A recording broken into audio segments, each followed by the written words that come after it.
దేవుడికి దూరం అయ్యావు కాబట్టి మనకి శిక్ష. అది అందరూ ఒప్పుకోవాల్సిందే. నీకు బైబిల్ చదివే అలవాట్లేదు, ప్రార్థన చేసే అలవాట్లేదు, సరిగ్గా దేవుడు ఏం చేయమన్నాడు చేసే అలవాట్లేదు కాబట్టి నేను ఏదో దాంతో తొక్కుతుంటాడు ఆయన. ప్రేమే కాబట్టి, మళ్ళీ రావాలి కాబట్టి. అలా నీవు చేసిన కీడును బట్టి, నీవు నడిచిన నడతను బట్టి ఇర్మియా గ్రంథంలో చాలా క్లియర్ కట్ మాట. నీవు నా ఎడల భయభక్తులను విడిచిపెట్టి నన్ను ఎక్కడ విసర్జించావో నువ్వు ఒకసారి ఆగి గ్రహించుకుంటావని నీ చెడుతనమును బట్టి నేను శిక్షించానంటాడు ఆయన. నువ్వు ఎక్కడ ఆయన ఎడల భయభక్తులు విడిచిపెట్టావు?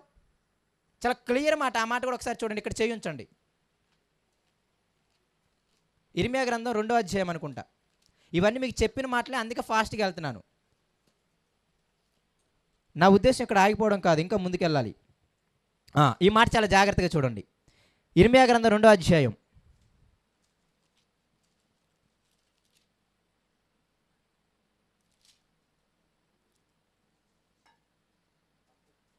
19 చూడండి. చాలా జాగ్రత్తగా ఈ మాటని మీరు ఎప్పుడు మీ హృదయంలో రాసుకోండి.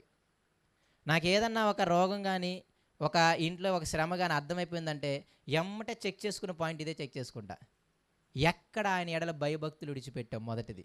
ఎక్కడ ఆయన విసర్జించాం? ఆ పదజాలం వాడతాడు చూడండి ఆయన. 19వ వచనం, నీ దేవుడైన యెహోవాను విసర్జించుటయు మొదటి కారణం, నీకు నా ఎడల భయభక్తులు లేకున్నటయు రెండో కారణం. ఇవన్నీ ఈ కారణాల వల్ల ఏంటంటే కారణం, బాధకును శ్రమకును కారణమగునని నీవు తెలుసుకొని గ్రహించినట్లు నీ చెడుతనమే నిన్ను శిక్షించును. నీవు చేసిన ద్రోహం ఉందే, బాప్తిజనాలు తీసుకున్నప్పుడు మనం పడిగిన పరగబాలు మామూలు కాదు. ఆ చేసిన ఆ ద్రోహం ఉంది చూసారా, ఆ ద్రోహమును బట్టి నిన్ను ఏం చేస్తున్నాడంట?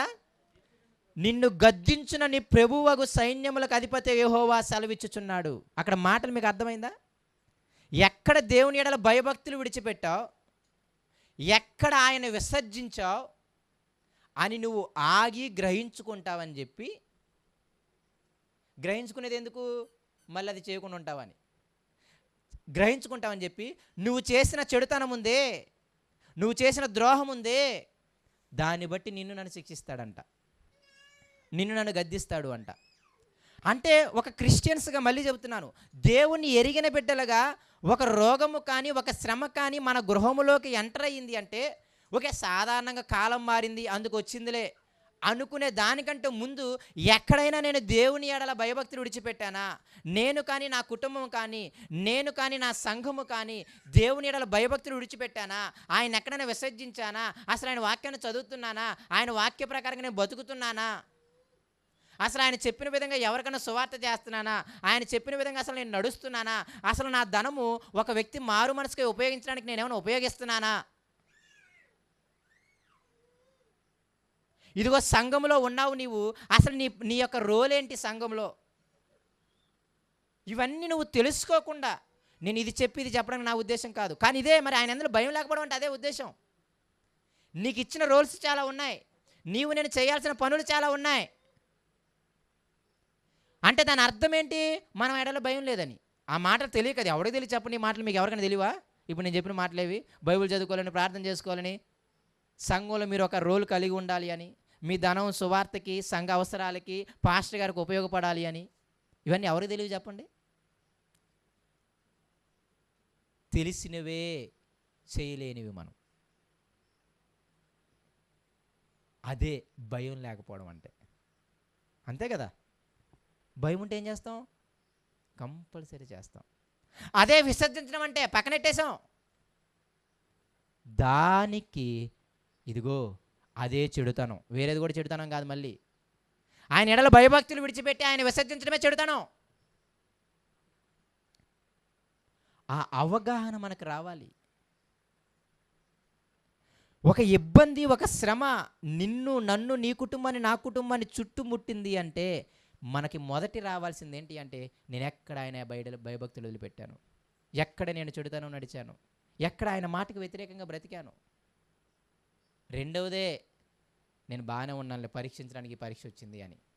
నాకు తెలిసి ఆ స్టేజ్కి వెళ్ళడం మన చాలా కష్టమైన స్టేజ్ అని అనిపిస్తుంది నాకు ఈ తరం. నేను బాగా దేవుల్లో ఉన్నాను అందుకే శిక్ష అని అనుకునేంత గొప్ప బ్రతుకులు మనవి కాదని నా ఉద్దేశం. కాబట్టి నేను ఎందుకంటున్నానంటే, ఈ భయం అనే మ్యాటర్ ఉంది చూసారా, ఈ సంఘములో ఒక వ్యక్తిగా ఉంటున్న నీవు, ఒక జనాంగంగా ఉంటున్న నీవు, నేను ఆ భయాన్ని విడిచిపెట్టాం. పరిశుద్ధ సంఘంగా కూడాం మనము, పరిశుద్ధ వాక్యాలను వింటున్నాం మనం.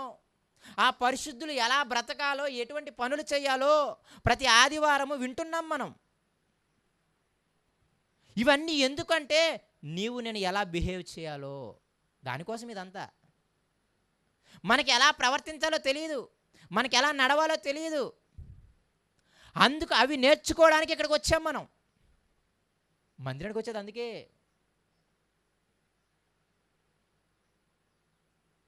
ఆ భయాన్ని ఎవరు విడిచిపెట్టారంటే సొలొమోను గారు విడిచిపెట్టారు. అందుకే ఆయన చాలా క్లియర్గా చెబుతున్నాడు, అరే నాయనా, మందిరానికి వెళ్ళేటప్పుడు పరిశుద్ధుల మధ్యలోకి నువ్వు కూడా వెళ్ళి కూర్చుంటున్నప్పుడు నువ్వు ఎలా బిహేవ్ చేయాలో నువ్వు చాలా జాగ్రత్తగా నేర్చుకో.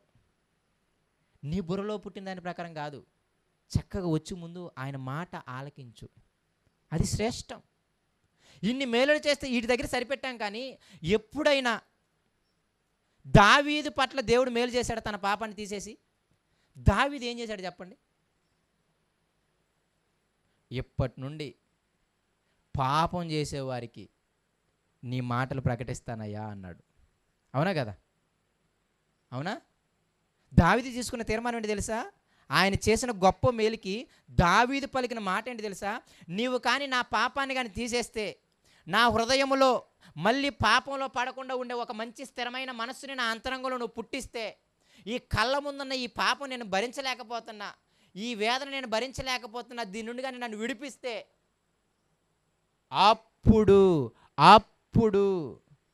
జనులకు నీ త్రోవలను బోధించి వారిని అనేకుల పాపులను నేను తిప్పుతాను అన్నాడు నీ తట్టు.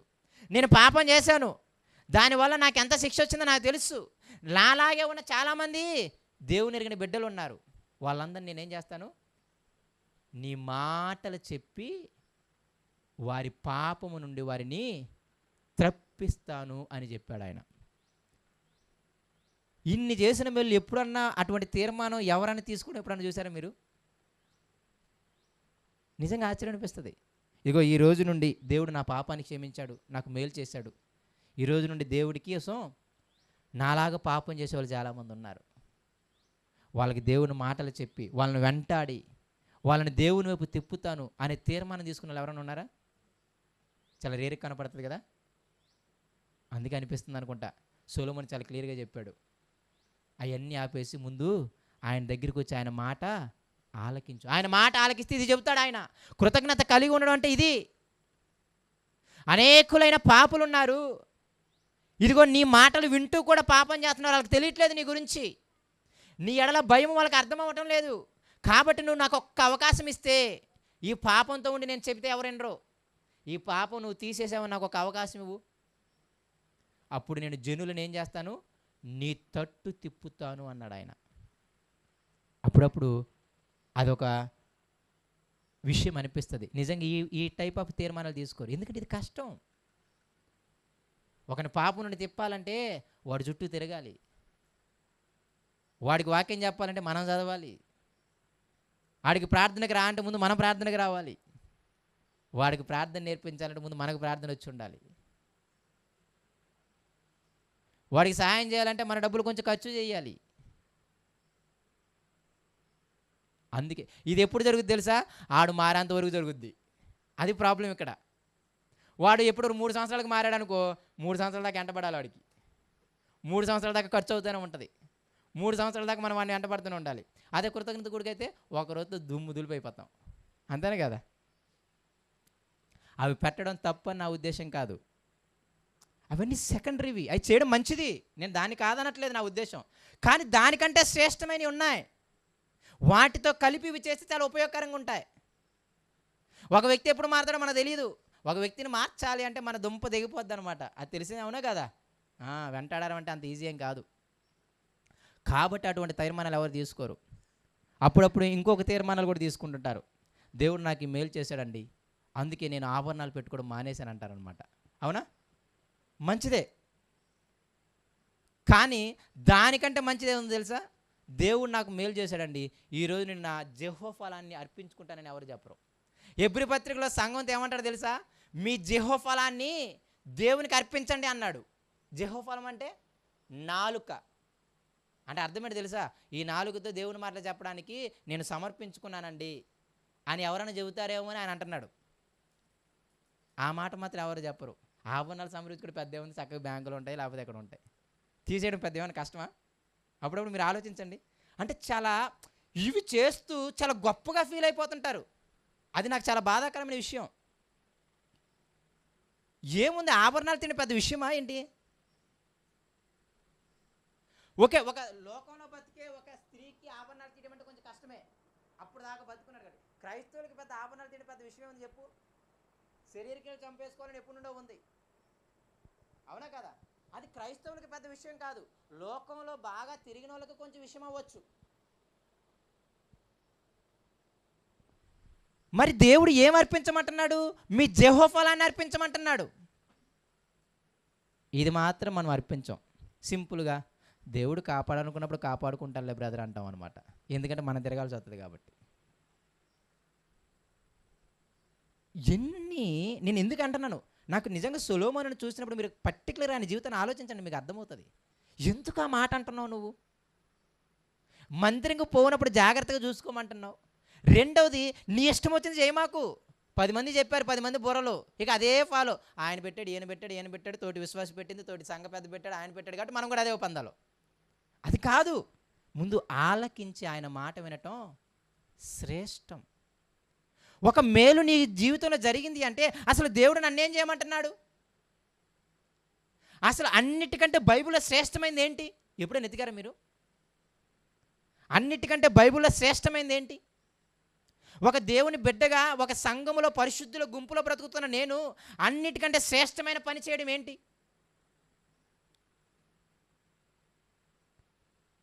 చాలా జాగ్రత్తగా మీరు విస్తృతంగా ఆలోచించాలి. అందుకే సొలొమోను చాలా క్లియర్గా చెప్పేశాడు.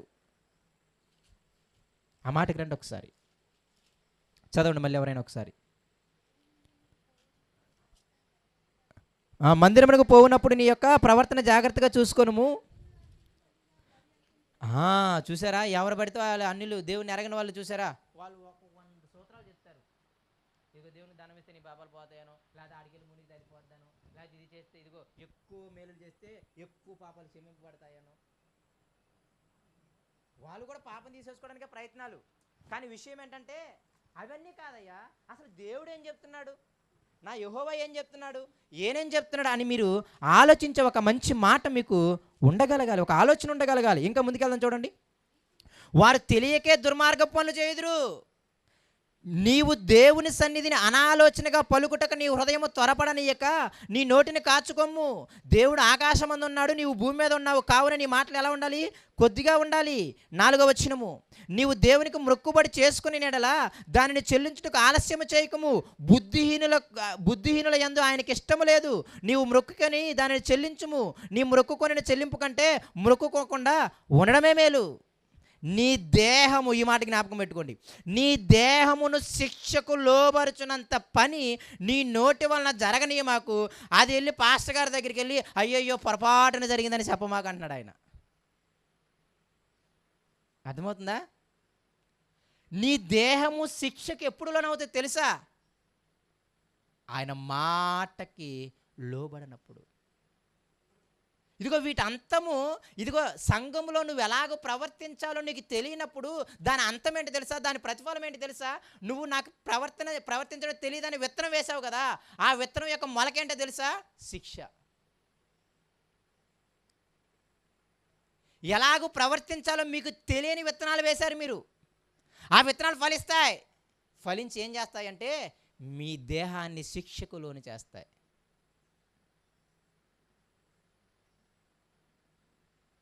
వెళ్ళిపోయి మళ్ళీ పాస్టర్ గారి దగ్గరికి వెళ్ళి పొరపాటున జరిగిందని చెప్పొద్దు అంటున్నాడు ఆయన. ఎవరు పొరపాటు జరగడానికి? ఒక్కొక్క డిగ్రీలు చదువుకుని ఉన్నారు, పొరపాట మీకు? ఒక్కొక్కరు చిన్నప్పటి నుండి బైబిల్కి చదువుకుంటూ బైబిల్ వినేవాళ్ళం, ఇంకా ముందుకెళ్తే కాలేజీలో బైబిల్ చెప్పేవాళ్ళం. మనం ఆ పొరపాటున జరిగిందని చెప్పడానికి అది మన హృదయ సమర్థన అంతే. ఆ మాట అసలు ఎంత మంచిగా ఉందో చూడండి. 6వ వచనం, నీ దేహము శిక్షకు లోపరచునంత పని నీ నోటి వలన జరగనీయకము, అది పొరపాట జరిగినని చెప్పి ఆ దూత ఎదుట చెప్పకము. నీ మాటల వలన దేవునికి కోపం పుట్టించి నీవేళ నీ కష్టమును వ్యర్థపరుచుకుందువు. అందుకే చివరి వచనంలో ఏమన్నాడు తెలుసా? నీ మట్టుకు మాత్రం ఏం చేయాలంట? నీవు దేవుని ఎడల భయభక్తులు కలిగి ఉండుము. సొలొమోను జీవితం చదివితే అర్థమయ్యేది ఏంటంటే దేవుడంటే భయం మనకు ఉండాలి. ఈరోజు మీరు నేర్చుకోవాలి. ఈరోజు మీరు ప్రార్థనలు అడగాలి, దేవా నీ ఎడల భయం ఏంటో నాకు నేర్పించు అని. ఈరోజు మీరు ప్రార్థించాలి దేవుణ్ణి. ఇంటికి వెళ్ళిన తర్వాత కావాలంటే ఈ వారం అంతా ప్రార్థించండి. నీ వాక్యంలో ఆశ్చర్యకరమైన సంగతులు చూసినట్లు నా కనులు తెరువుము. నీ వాక్యం చదవడానికి నాకు బుద్ధి కలుగు చేయము. ఇదిగో నీలో ప్రార్థన ఎదగటానికి నాకు సహాయం చేయి, నీ బైబిల్ చదవడానికి సహాయం చేయి అని ఎలాగ అడుగుతావో ఈరోజు నీవు నేను అడగాల్సిన విషయం ఏంటంటే నీ ఎడల భయము నాకు నేర్పించు అని అడగాలి. మనం మొరపెట్టాలి భయానికి. అంత ఈజీగా రాదు.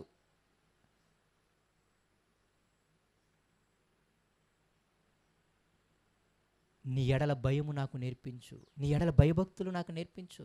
నీ వాక్యం తెలుస్తుంది, కానీ ఆ వాక్యం ఎడల భయం లేకపోవడం వల్ల ఆ వాక్యాన్ని మేరుతున్నాను, తెలిసిన వాక్యాన్నే మేరుతున్నాను, తెలిసిన మాటనే మేరుతున్నాను. ఎవరికి తెలియదు బైబిల్ చదవాలని, ఎవరికి తెలియదు ప్రార్థన చేయాలని, ఎవరికి తెలియదు మందిరానికి వెళ్ళాలని, ఎవరికి తెలియదు సువార్త చేయాలని, ఎవరికి తెలియదు ఇవన్నీ విషయాలు చెప్పండి మీరు. ఆనాడు యేసయ్య సువార్త చేస్తుంటే అందరూ తమ ధనంతో ఆయనకి ఏం చేశారంట? ఉపచారము చేస్తూ బయలుదేరారంట. ఎవరికి తెలియదు చెప్పండి? మీ కష్టార్జితంలో మీరు దేవుని పనికి ఏం చేస్తున్నారు? ఒక వ్యక్తిని మార్చడానికి మీ ధనాన్ని ఉపయోగిస్తున్నారా?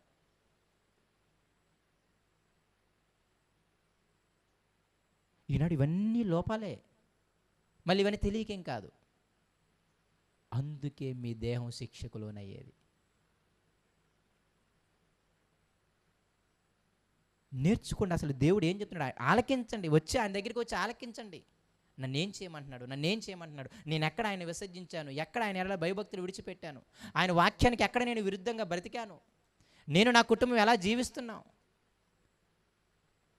అసలు నేను పరిశుద్ధుల గుంపులో ఉన్నాను, మరి అలాగే ప్రవర్తిస్తున్నానా లేదా?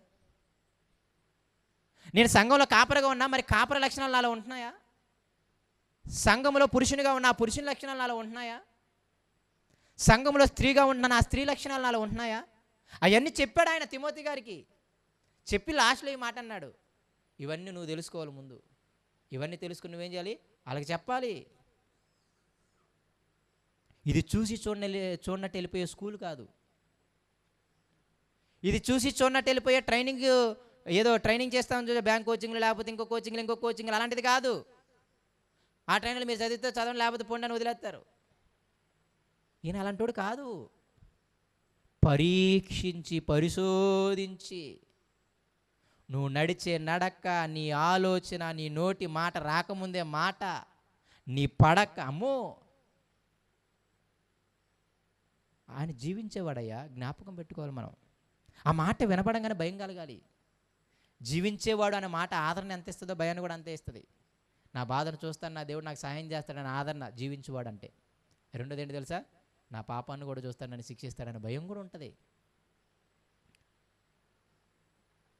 అందుకని చాలా క్లియర్గా చెప్తున్నాడు, నీ దేహాన్ని శిక్షకు లోన్ చేసుకో, మాకు సంఘములో ఎలాగూ బిహేవ్ చేయాలో నువ్వు నేర్చుకో అని చాలా క్లియర్గా చెబుతూ, ఆ సందర్భంలో ఈ మత్తయి సువార్త 18వ అధ్యాయము దానికి కనెక్ట్గా ఉంటుంది. సంఘములో ఎలాగ ప్రవర్తించాలి అంటే ఒక మొదటి కారణం మీకు చెబుతా. మీరు మీ విశ్వాసము ద్వారా, మీ యొక్క లెక్కలేనితనం ద్వారా తోటి విశ్వాసి యొక్క విశ్వాసం పాడవకూడదు. మొదటి స్థితి. అందుకన్నాడు, మీరు అభ్యంతరపరిస్తే మీకు శ్రమ.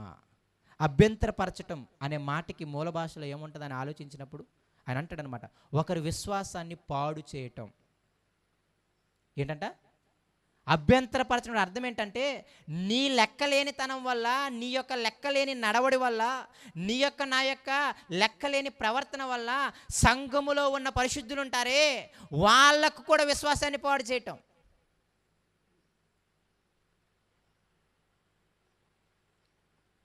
అది మొదటి కారణం. మనం అభ్యంతరంగా ఉండకూడదు. సంఘంలో ఉంటున్న మనము చాలా ఎక్సలెంట్గా ప్రవర్తించాలి.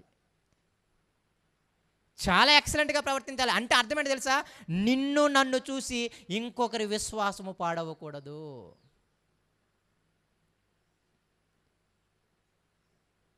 మొదటి కారణం అది. పరలోక రాజ్యంలో ఆడే గొప్పోడు. తను తగ్గించుకోవడం అర్థం కూడా అదే. మీరు తను తగ్గించుకోవడం అంటే చేపలు వేయడం, లేకపోతే బ్రదర్ అని చెప్పి వడ్డించడం అనుకుంటున్నారేమో. తగ్గించుకోవడం అంటే ఇక్కడ రీజన్స్ చెప్తాడు, మీరు చూడండి. తను తగ్గించుకోవడం అంటే అర్థం ఏంటి అంటే, తోటి సహోదరునికి నువ్వు అభ్యంతర కారణంగా ఉండకూడదు. అదే కదా తగ్గించుకోవడం అంటే. ఒక వ్యక్తి పట్ల ఇంకొక వ్యక్తి తగ్గించుకోవడం అంటే అర్థం ఏంటి చెప్పండి? వానికి ఇబ్బందికరంగా నీ నోరు, నీ నడవడి, నీ ప్రవర్తన ఉండకుండా చూసుకోవడమే తగ్గించుకోవడం. అసలు ఎంత చక్కగా చెప్తాడో 18వ అధ్యాయంలో. మీరు కానీ సందర్భానుసారంగా చదివితే ఎంత బ్యూటిఫుల్గా చెబుతాడో. 18వ అధ్యాయానికి వద్దాం. 20 నిమిషాల్లో ముగించేస్తా, మీరు భయపడాల్సిన అవసరం లేదు. అలాగంటారు వదలనుకుంటున్నారా? తిట్టుకుంటూ ఉంటారు నన్ను అయితే. మత్తయి సువార్త 18వ అధ్యాయం చాలా జాగ్రత్తగా జ్ఞాపకం పెట్టుకుని ట్రై చేయండి. శిష్యులు అడిగిన ప్రశ్న, పరలోక రాజ్యంలో ఎవడు గొప్పోడు అని. అప్పుడు యేసయ్య చెప్పిన సమాధానం, ఎవడైతే తను తగ్గించుకుంటాడో వాడు గొప్పోడు అని. అవునా కదా? తర్వాత అసలు తగ్గించుకోవడం అంటే ఏంటి? అది ఇక్కడ ప్రశ్న. ఆ తగ్గించుకోవడం అంటే అర్థం ఏంటో తెలుసా? నీ తోటి సహోదరుడికి అభ్యంతర కారణంగా నేను ఉండకుండా ఉండటం. మొదటి క్వాలిఫికేషన్. మళ్ళీ చెప్తున్నాను, చాలా జాగ్రత్తగా జ్ఞాపకం పెట్టుకోండి. చాలా సందర్భానుసారంగా ఉంటుంది. మీరు 18వ అధ్యాయం మనసు పెట్టి చదవండి.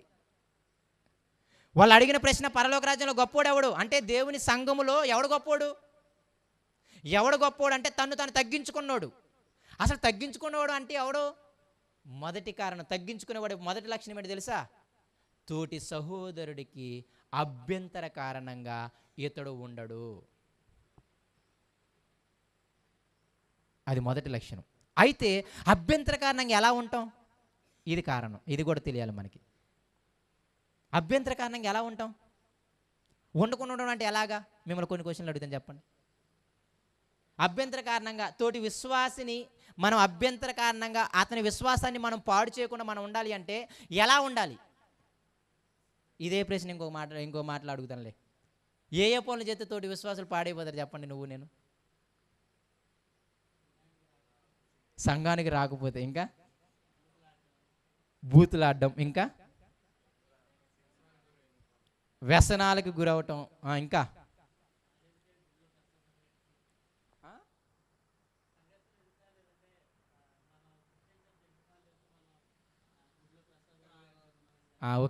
ఓకే నెక్స్ట్, ఇంకా మాదిరికరంగా లేకపోవడం. ఏ విషయాల్లో మాదిరికరంగా? అది కూడా నా ప్రశ్నే. మీకు అర్థమైంది కదా? సంఘంలో గొప్పోడు ఎవడు అంటే తోటి విశ్వాసులకి అభ్యంతర కారణంగా లేనివాడు, వాడే సంఘంలో గొప్పవాడు అన్నాడు. అయితే అభ్యంతర కారణము ఉండవాడు అంటే అర్థం ఏంటి అంటే, ఇతడి ద్వారా ఇంకొకటి విశ్వాసం పాడవకుండా ఉండేలా చేయటం. అయితే ఇతని నడవడి ద్వారా ఎలా పాడు చేస్తారు కొందరు విశ్వాసాన్ని చెప్పండి, అది నేను అడిగేది. చాలా క్లిష్టంగా తెగమక్కగా పెడుతున్నానా? మళ్ళీ చెప్తానండి, ఇబ్బంది ఏం లేదు నాకు. సంఘములో తగ్గించుకోవడం అంటే అర్థం ఏంటో చెబుతున్నా. తగ్గించుకోవడం అంటే చేపలు వేయడం, అన్నం వడ్డించడం కాదు. తగ్గించుకోవడం అంటే నీ నడవడి ద్వారా, నీ ప్రవర్తన ద్వారా తోటి విశ్వాస యొక్క విశ్వాసాన్ని పాడు చేయకుండా ఉండటం. అది మొదటిది. అయితే ఇప్పుడు ఆ మొదటి విషయాన్ని మనం ఆలోచిస్తున్నాం. ఎలా మనం ప్రవర్తిస్తే తోటి విశ్వాసం పాడవుతుంది? టైం సెన్స్ ఫాలో అవ్వకపోవడం, ఇంకా నేను గొప్ప నువ్వు గొప్ప అని చెప్పటం, ఇంకా ఒక విశ్వాసం రాంగ్ స్టెప్లో నడిపించడం. అదే ఏంటి ఆ రాంగ్ స్టెప్లో నడిపించడానికి నువ్వు నేనేం చేస్తాం? దానికి ఎక్స్ప్లెనేషన్ చాలా చక్కగా ఇచ్చాడు. చాలా జాగ్రత్తగా చూడండి అక్కడ 7వ వచనము. అభ్యంతరం వలన లోకమునకు శ్రమ, అభ్యంతరములు రాక తప్పవు, కానీ ఎవని వలన అభ్యంతరము వచ్చునో ఆ మనుషునికి శ్రమ. కాగా నీ చెయ్యి అయినను నీ పాదమైనను నిన్ను అభ్యంతరపరిచిన యెడల దానిని నరికి పారవేయుడని నరికి నీ యొద్ద నుండి పారవేయము. 2 చేతులు 2 పాదములు కలిగి నిత్యాగ్నిలో పడవేయబడుట కంటే కుంటివాడగునో అంగహీనుడుగానో జీవములో ప్రవేశించడం మేలు. నీ కన్ను నిన్ను అభ్యంతరపరిచిన యెడల దానిని పెరికి నీ యొద్ద నుండి పారవేయము. 2 కన్నులు కలిగి అగ్నిగల నరకములో పడవేయబడుట కంటే 1 కన్ను కలిగి జీవంలో ప్రవేశించడం మేలు. అభ్యంతరం ఎలా పరుస్తాము అంటే ఆయన వచ్చాడు, అభ్యంతరాలు ఎవడైతే పరుస్తాడో వాడికి శ్రమ అన్నాడు. ఇంకో స్టేట్మెంట్ కూడా మీకు బాగా గుర్తుండాలి, సంఘంలో అభ్యంతరపరిచే వాళ్ళు ఉంటారు. అది కూడా కళాఖండికి చెప్పాడు అక్కడ.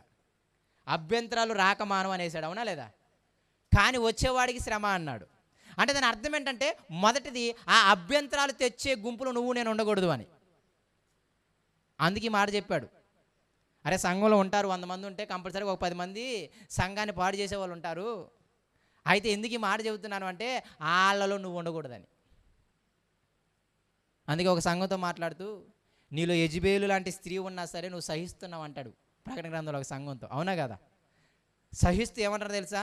ఆమె చేసేది తప్పు అయితే ఆమెకి ఇంకొంచెం మంది ఒత్తాసు పలుకుతున్నారంట. అర్థమవుతుంది మీకు? యెజబేలు స్వభావం కలిగిన ఒక స్త్రీ ఉందంట సంఘంలో. యెజబేలు స్వభావం ఏంటి అని నేను చెప్పను, సరే మీరు చదవండి. అటువంటి స్వభావం కలిగిన స్త్రీలు ఎవరున్నారంట? సంఘంలో ఉన్నారంట. ఆ సంఘంలో అటువంటి స్త్రీ ఉంటే మిగతా స్త్రీలు ఏం చేస్తున్నారంట తెలుసా? ఆమెకు ఒత్తాసు పలుకుతున్నారంట. అప్పుడు ఆయన ఏమన్నాడు తెలుసా? ఆమెను మంచం పట్టిస్తానన్నాడు. ఎవరిని? ఆ సంఘంలో ఉన్న ఆ యెజబేలు స్వభావం కలిగిన స్త్రీని ఏం చేస్తానన్నాడు? మంచం పట్టిస్తానన్నాడు. తర్వాత ఏమన్నాడు తెలుసా? ఇదిగో సహకరించే మిగతా వారులారా, మీరు కూడా త్వరగా మానేయకపోతే మీకు కూడా అదే స్థితి పడుతుంది అన్నాడు అనమాట. అసలు వదిలే ప్రసక్తి లేదు. సంఘమునకు అభ్యంతర కారణంగా మన ప్రవర్తన ఉంటే విగ్రహాలు కల్పించి తినడానికి ప్రేరేపించిందంట యెజబేలు స్త్రీ, వ్యభిచారం చేయడానికి ప్రేరేపించిందంట యెజబేలు స్త్రీ.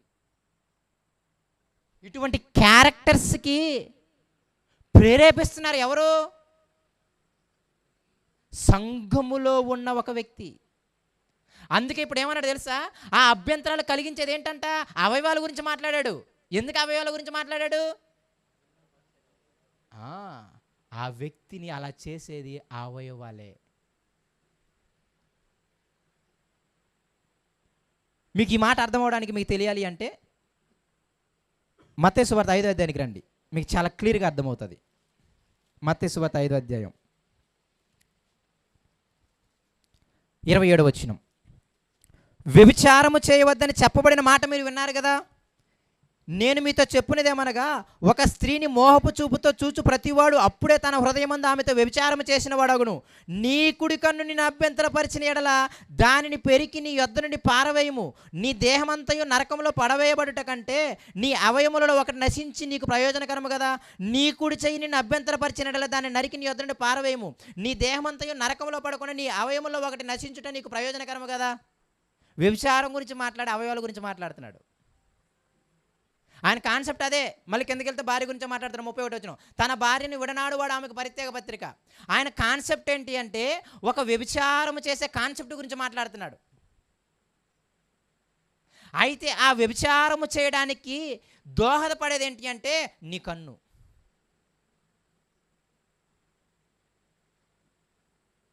అందుకే అక్కడ అవయవాల గురించి చెప్తున్నాడు ఆయన. సంఘములో తోటి వ్యక్తులని అభ్యంతరపరిచేది ఏంటి అంటే నీ శరీరము నా శరీరము. ఈ శరీరముతో చేసే పాపములు ఉన్నాయి చూసారా,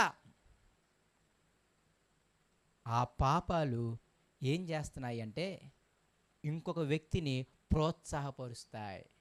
అందుకే మీరు చూస్తే కొరింథీ సంఘం గురించి మనం చదువుతున్నప్పుడు ఏమైంది? ఏం చదివాం మనం? తండ్రి భార్యను అంటే తల్లిని ఉంచుకున్నాడని మనం విన్నానన్నాడు. వాడిని ఏం చేయమన్నాడు? సంఘంలో నుండి తోసేయమన్నాడు. అయినా వాళ్ళు తోసేయకుండా ఏం చేస్తున్నారు?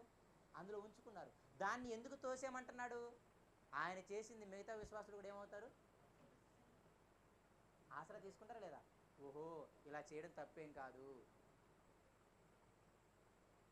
ఇలా చేయడం తప్పేం కాదు, కాబట్టి మనం కూడా వేరే వారితో పాపం చేయొచ్చు అనే ఒక ఆలోచన వస్తుందా రాదా? ఇప్పుడు ఆ వ్యక్తి ఆ సంఘానికి ఎవరు? అభ్యంతర కారణం. తన వల్ల ఏమవుతుంది? చాలామంది విశ్వాసము పాడైపోతుంది. చాలామంది పాపం చేయడానికి పురికొల్పబడతారు. ఇంగ్లీష్లో అభ్యంతర కారణం అనే దానికి టెంప్టేషన్ టు సిన్ అంటాడు అనమాట.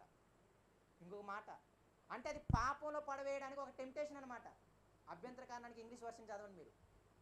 అంటే ఇప్పుడు సంఘంలో ఒక వ్యక్తి ఒక తప్పుడు పని చేస్తున్నప్పుడు మిగతా సంఘం ఉన్న వాళ్ళందరూ అది చూసినప్పుడు ఏమవుతుంది? వాళ్ళు కూడా తమ విశ్వాసాన్ని విడిచిపెడతారు. మేము కూడా ఇది చేయొచ్చు అంటారు. అప్పుడు వారి విశ్వాసం ఏమైపోయింది? పాడైపోయింది. ఎవడి వల్ల పాడైపోయింది? ఈ వ్యక్తి వల్ల పాడైపోయింది. మనము చేసే చేష్టలు, మన శరీరములో ఉన్న అవయవాల్లో ఉన్న ఆ యొక్క స్థితిగతులు ఉన్నాయి చూసారా, అవి వ్యక్తులను పాడు చేస్తాయి. అందుకే ఇదిగో బయట నుండి లోపలికి వెళ్ళేవి కూడా మనిషిని అపవిత్రపరచవు, కానీ నోటిలో నుండి బయటకు వచ్చేవి, నోటిలో నుండి మళ్ళీ అక్కడ నోరు వాడుతున్నాడు, నోట్లో నుండి ఏం బయటకు వస్తాయి? దురాలోచనలు, వ్యభిచారము, కాముకత్వము, ధనాపేక్ష. అందుకే అక్కడ అవయవాల గురించి మాట్లాడుతున్నాడు. ఇంకా ఇన్ డెప్త్ వెళ్తే నీ శరీరాన్ని నువ్వు జాగ్రత్తగా చూసుకో, నీ అవయవాల్లో పాపం వేలకుండా నువ్వు చూసుకుంటున్నావా అని క్వశ్చన్ చేస్తున్నాడు ఆయన. నీ కాళ్ళు నిన్ను అభ్యంతరపరిస్తే, నీ పాదములు నిన్ను అభ్యంతరపరిస్తే అటు నరికేసుకో అంటున్నాడు. నీ కుడికన్ను నిన్ను అభ్యంతరపరిస్తే నరికేసుకోమంటున్నాడు. అంటే అర్థం ఏంటంటే, అరే నాయన, సంఘానికి అభ్యంతర కారణం ఎవరు అంటే నీవు నేనే. కాబట్టి నీ అవయవాలలో, నీ శరీరములో, ఆ అవయవాలలో పోరాడే ఒక పాపం ఏదన్నా నీలో ఏలతా ఉంటే త్వరగా దాన్ని చెక్ చేసుకొని దాన్ని తీసేసుకో. లేకపోతే నీ ద్వారా పరిశుద్ధులు కూడా ఏమవుతారు? తమ విశ్వాసాన్ని పాడు చేసుకొని వాళ్ళు కూడా పాపం చేయడానికి ప్రేరేపించబడతారు. అందుకని చాలా క్లియర్గా చెబుతున్నాడు. మన దగ్గరికి వస్తున్నాడు ఆయన, శిష్యుల దగ్గరికి వెళ్ళాడు ఆయన. మీ శిష్యులతోనే చెప్పింది ఆ మాటలో. ఈ మాటలు ఇప్పుడు సంఘానికి అభ్యంతర కారణము అనే మాట అర్థం ఏంటంటే, ఒక తోటి విశ్వాసి యొక్క విశ్వాసాన్ని పాడు చేయటం. ఏంటయ్యా విశ్వాసాన్ని పాడు చేయడం అంటే, మన శరీరంలో పోరాడే భోగేచ్ఛలు, మన శరీర అవయవాలు అనగా కొలసి పత్రికలో మీరు ఎప్పుడు చదివేదే, అవునా కదా? అవయవాలు అనగా ఏముందంటే అందులో విగ్రహారాధనైన ధనాపేక్ష, జారుత్వము, కాముకత్వము. కొలసి పత్రిక 3 మీరు చదవండి. అవయవములు అనగా అని చెప్తాడు ఆయన. అవయవాలు అంటే ఏంటి అంటే పాపానికి నిలయాలు. ఇదిగో మీలో యుద్ధాలు, కలహాలు ఎందుకు జరుగుతున్నాయి చెప్పండి? ఒకరినొకరు ఎందుకు కొట్టుకుంటున్నారు? మీ శరీరంలో పోరాడే భోగేచ్ఛలే కదా. సంఘంలో ఒకరంటే ఎందుకు పడదు చెప్పండి? నాకు ఆ పదవి కావాలి, నాకు ఈ పదవి కావాలి, అంతేనే కదా. నేను నడిపిస్తా. అసలు ఎంత తలనొప్పు. సండే స్కూల్ నడిపించమని ముగ్గురిని పెట్టినా కష్టమే. నేను నడిపిస్తాను, నాకు హెల్ప్గా ఉండమని అంటారు వాళ్ళు. అసలు నిజంగా అలా ఆలోచించినప్పుడు మైండ్ పోతుంది. మళ్ళీ విశ్వాసులే, మళ్ళీ అందరికీ దేవుని పని చేయాలని ఆసక్తి ఉన్న వాళ్ళే. అరే నువ్వు సండే స్కూల్ నడిపిస్తున్నప్పుడు మిగతా ఇద్దరిని కూడా సండే స్కూల్ నడిపించే వాళ్ళగా తయారు చేయాలి కదా. తయారు చేస్తే ఏమంటే ఎక్కువ అయిపోతారేమో అని. అసలు ఎంత ఆలోచనలు ఉన్నాయంటే మైండ్ పోతుంది నాకు. ఎలారా మీ శరీరాన్ని మీరు జయించలేకపోతున్నారు? అరే నీకు ఇక్కడ కాబట్టి ఇంకో పని ఇస్తాడు, నువ్వు నేర్పిస్తే 10 మందికి.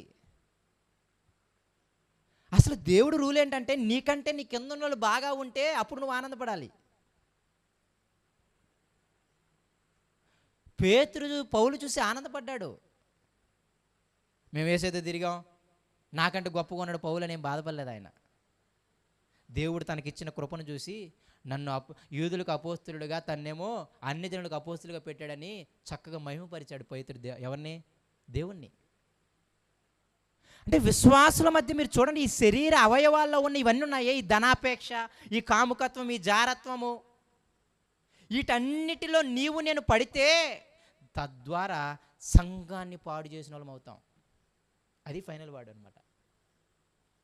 నీ అవయవాల జాగ్రత్త, నీ అవయవాల్లో పాపం వెళ్ళకుండా చూసుకో. అందుకే రోమపత్రికలో పౌలు బతిమలాడేది, దుర్నీతి సాధనాలుగా మీ అవయవాలను వాడక నీతి సాధనాలుగా మీ అవయవాలను ఏం చేయాలి? వాడండి.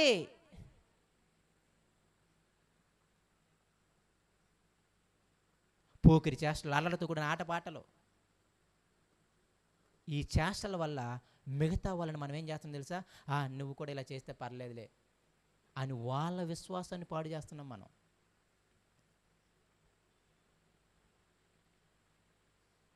ఒకసారి మీరు ఆలోచించండి. రెండో మాట చెబుతా, దీనికి వ్యతిరేకమైన మాట, పాడు చేయడానికి వ్యతిరేక మాట కట్టటం, మాదిరిగా బ్రతకటం. ఇంకో మాట చెప్పాలంటే ఇన్ఫ్లుయెన్స్ చేయడం. ఎప్పుడన్నా నిన్ను చూసి, నేను ఎప్పుడు అడుగుతుంటాను కదా మిమ్మల్ని, ఈ అన్నలాగా నేను బైబిల్ చదవాలి, ఈ అక్కలాగా నేను ప్రార్థన చేయాలి, ఈ తల్లిలాగా నేను సువార్త చేయాలి, ఈ తండ్రిలాగా నేను ప్రేమించాలి అని ఎవడన్నా నేను ఒక్కడన్నా ఇన్స్పిరేషన్ తీసుకున్నాడు చర్చిలో?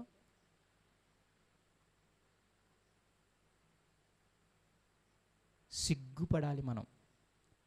మనల్ని చూసి ఇంకొకటి విశ్వాసం అభివృద్ధి పొందాలయ్యా. నీ ప్రవర్తన నా ప్రవర్తన చూసి, నీవు నేను చేసే క్రియలు ఉన్నాయి చూసారా, ఆ క్రియలు చూసి కొత్తగా వచ్చిన వ్యక్తి లేకపోతే ఆల్రెడీ ఉన్న వ్యక్తులు, ఇదిగో ఈ అన్నయ్యలాగా నేను కూడా వాక్యంలో ఎదగాలి, ఈ అన్నయ్యలాగా నేను కూడా నెమ్మదిగా ఉండాలి, ఈ అక్కలాగా నేను కూడా అందరికీ చక్కగా మంచిగా పరిచయం చేస్తూ ఉండాలి, ఇదిగో ఈయనలాగా నేను సువార్తకి వెళ్ళాలి. ఎవరైనా మనల్ని చూసి ఎప్పుడైనా ఇన్స్పైర్ అయ్యారా? ఎంత నరకపాత్రులమో మనం. అందుకే శ్రమలు ఇవన్నీ ఆలోచిస్తుంటే మనకు వచ్చే శ్రమలు ఇంకా తక్కువ అనిపిస్తుంది. ఇవన్నీ మీరు చాలా ఈజీగా తీసుకుంటున్నారేమో, కానీ అంత ఈజీ విషయాలు కాదు.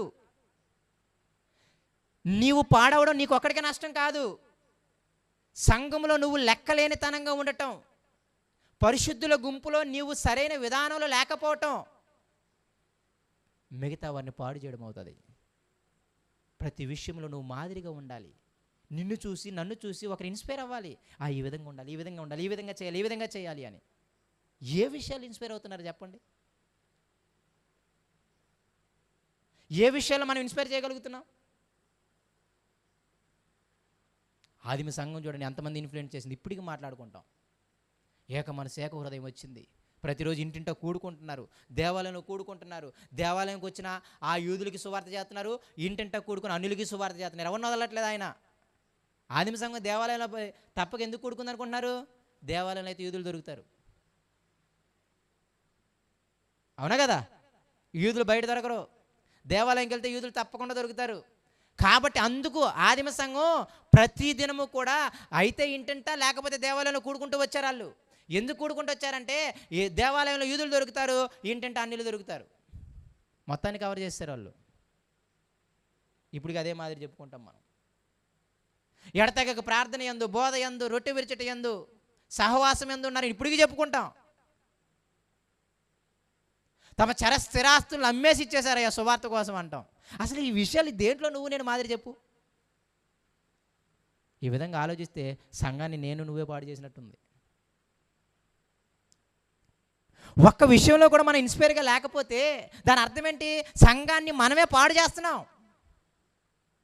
తోటి విశ్వాసిని నువ్వు ఇన్స్పైర్ చేసే విధంగా, వాడిని భక్తిని ప్రోత్సహించే విధంగా నీ నడవని నా నడవడం లేకపోతే అర్థం ఏంటి? వాడిని పాడు చేసేది నువ్వు నేనే. ఎంత ధీమాగా బ్రతుకుతున్నాం మనం. అందుకే ఆ పైన పోలి చెప్పాడు, మీరు ఒక వ్యక్తి విశ్వాసాన్ని పాడు చేస్తే, ఒక వ్యక్తికి మీరు అభ్యంతర కారణంగా ఉంటే, ఒక వ్యక్తిని మీరు కానీ ఇబ్బంది పెడితే, దేవుడు చేసే శిక్ష ఉంది చూసారా? ఆ శిక్ష చూసినప్పుడు, నీ దేహానికి వచ్చే శిక్ష, నీ కుటుంబానికి వచ్చే శిక్ష చూసినప్పుడు నేను చచ్చిపోతే బాగుండు అనిపిస్తుంది. అంతలావున శ్రమ పెడతాడు. దేవుడి ఆలయాన్ని ఎవడన్నా పాడు చేస్తే వాడిని నేను పాడు చేస్తానన్నాడా, బాగు చేస్తానన్నాడా? సంఘం పట్ల తనది దాన్ని ఏమంటానంటే ఇన్స్టాంట్ రియాక్షన్ ఉంటుంది అనమాట. నిన్ను నువ్వు పాడు చేసుకున్న తక్కువగా ఏమంటే రియాక్ట్ అవ్వడేమో కానీ, నీ నడవడి ద్వారా తోటి విశ్వాసికి, తోటి సహోదరుడికి కానీ ఏదైనా ఆపద కలుగుతుంది, ఏదైనా విశ్వాసంలో డ్రాబ్యాక్ అవుతుందంటే మాత్రము చాలా ఇమ్మీడియట్గా శిక్షిస్తాడు. మళ్ళీ గుర్తుపెట్టుకుంటున్నా. నీ సొంత పాపం అన్నా, నీ వ్యక్తిగత పాపం అన్నా దేవుడు కొంచెం చూసి చూడనట్టు వదిలేస్తాడేమో కానీ, నీ పాపం ద్వారా ఇతర వ్యక్తులు కానీ పాపంలో పడేలా ఉంటే, నీ నడవడి ద్వారా ఇతర వ్యక్తులు కానీ పాడేలా ఉంటే, వాళ్ళందరూ దేవుని ఆలయాలు పరిశుద్ధాత్మ వాళ్ళలో నివసిస్తుంది. అటువంటి వ్యక్తిని నువ్వు పాడు చేస్తున్నావే, నిన్ను నేను పాడు చేస్తానన్నాడు.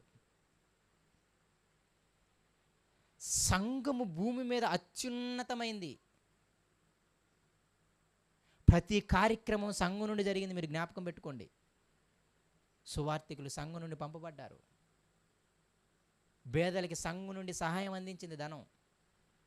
అరే సంఘము స్ట్రక్చర్ చాలా గొప్పది. ఈరోజు అసలు సంఘము విలువ తెలియట్లేదు అనిపిస్తుంది ఒక్కోసారి. సంఘములో నీ బాధ్యత, నీ రోలు, నువ్వు అసలు ఏంటి, నీ అవయవం పని, నువ్వు కాలా ముక్క చేయ ఏంటని అనిపిస్తుంటుంది. ఎలా మీరు ఇలా ఉంటే ఎలా ఉంటారు చెప్పండి? మిగతా వాళ్ళకి మీరు అభ్యంతర కారణమే. ఆమెలాగా నేను కూడా అలాగే రావచ్చులే, ఆమెలాగా నేను కూడా ఉండొచ్చులే, వాళ్ళు ఏం చేయట్లేదు నేనే చేయాలా, మళ్ళీ క్వశ్చన్లు అనమాట. కానీ నేను ఒకటి చెప్పగలను, మీ దేహాన్ని మీరే శిక్షకులు నెల చేసుకుంటున్నారు. భయం కలిగి ఉండండి. దేవుడు సాధారణంగా విడిచిపెట్టేవాడు కాదు. సాధారణంగా విడిచిపెట్టడు. ఆ శిక్ష, ఈ పోలిక ఎప్పుడు గుర్తెట్టుకోండి. దేవుడు మిమ్మల్ని శిక్షించే విధానం చూసినప్పుడు నేను చచ్చిపోతే బాగుండు అనిపిస్తుంది మీకు. అంత అవమానం గుండా, అంత నిందల గుండా, అంత స్థితులు గుండా మీరు నేను వెళ్తాం. దేవుడు వ్యతిరేకమైన పనులు చేసినప్పుడు భయం. ఆలకించండి ఆయన దగ్గరికి వచ్చి, ఆయన వాక్యం దగ్గరికి వచ్చి చూడండి, నన్ను ఏం చేయమంటున్నాడు, నేను అలాగే చేస్తున్నాను లేదా.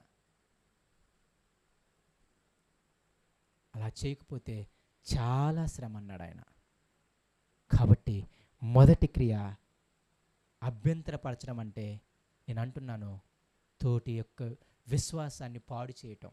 ఎలా పాడు చేస్తాం? మనం పాడయ్యి, మన శరీర అవయవాలలో మన పాపాన్ని ఏలనిచ్చి, మనలో ధనాపేక్షతో ఇంకొంతమంది దివసాలు ధనాపేక్ష ఉండొచ్చాయి అని చెప్తున్నాం. మనం ఆ పోగిరి చేష్టలతో కలిగి ఉంటూ ఇంకొందరికి ఏం చెప్తున్నాడు, మీరు కూడా పోగిరి చేష్టలు చేయొచ్చా చర్చికి వచ్చి అని నేర్పిస్తున్నాం. మీకు తెలియకుండా ఈ పనులు జరుగుతున్నాయి. ఏ విషయంలో మీరు నేను మాదిరి చెప్పండి? అందుకే ఆయన అన్నాడు, మీ వల్ల నేను నా నామం దూషింపబడుతుంది అని. ఆ మాట అర్థం ఇదే.